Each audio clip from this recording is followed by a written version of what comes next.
আসসালামু আলাইকুম। ওয়ালাইকুম সালাম। আপনারা ঠিক চিনলাম না, কার কাছে আসছেন? উনি কারমা গ্রুপ অফ ইন্ডাস্ট্রির মালিক শেহজাদ চৌধুরীর মা। উনি আসছেন আপনার মেয়ের সাথে ওনার ছেলের বিয়ের সম্বন্ধ দিয়ে। কি বলছেন এসব? আসলে হয়েছে কি ভাই, আমার ছেলে আপনার মেয়েকে খুব পছন্দ করে, তাই আমি দেরি না করে সোজা একদম বিয়ের প্রস্তাব নিয়ে আপনার বাসায় চলে আসি। এটা আপনার মেয়ে না? হ্যাঁ, আমার মেয়ে। মার্শাল্লাহ, তুমি অনেক সুন্দর। আমার ছেলে পছন্দ আছে করতে হয়। তোমার নাম কি মা? ঠিক ফাতেমা, কি মিষ্টি নাম। সরি, আমি বিয়ে করতে পারবো না। কোনো সমস্যা? না, তেমন সমস্যা নেই, তবে দেখুন আন্টি, বেয়াদবি মানবেন না। আমরা তো গরিব। আমি চাই না আমার বিয়ে কখনো ধনী পরিবারে হোক।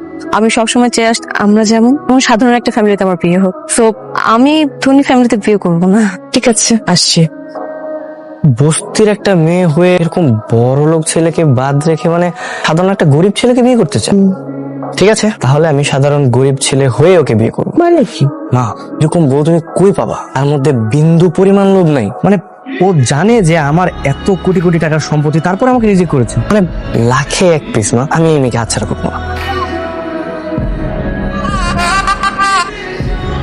আসসালামু আলাইকুম চাচা। ওয়ালাইকুম সালাম। তোমরা কারা? চাচা, আমি খুব গরিব একজন মানুষ, বুঝতে পারছেন? আমি বিয়ের প্রস্তাব নিয়ে আসছি, আপনার মেয়ের বিয়ে করতে চাই। বিয়ের প্রস্তাব নিয়ে আসছো? তো বাবা, তুমি কি কাজ কর্ম করো? আমার ছোটখাটো একটা চায়ের দোকান আছে চাচা।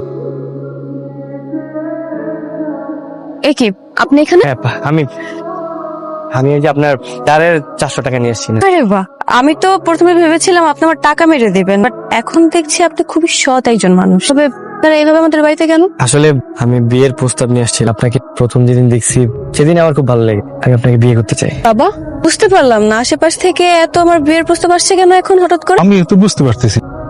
কি আপনারা? আপনাদের খুব চেনা চেনা মনে হচ্ছে, আমি কোথায় যেন দেখেছি। কে আপনারা? দেখছেন মনে হয়, আসলে ওনারা ওই যে আমার দোকানের পাশের দোকানের কর্মচারী, তখন দেখছেন। হ্যাঁ হ্যাঁ, একদম।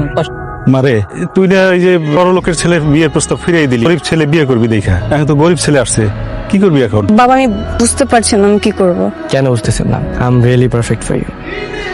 মানে আমি আপনার জন্য তো ঠিক আছি, তাই না? মারে, এলেটা দেখতে শুনতে কিন্তু খারাপ না, রাজি হয়ে যা।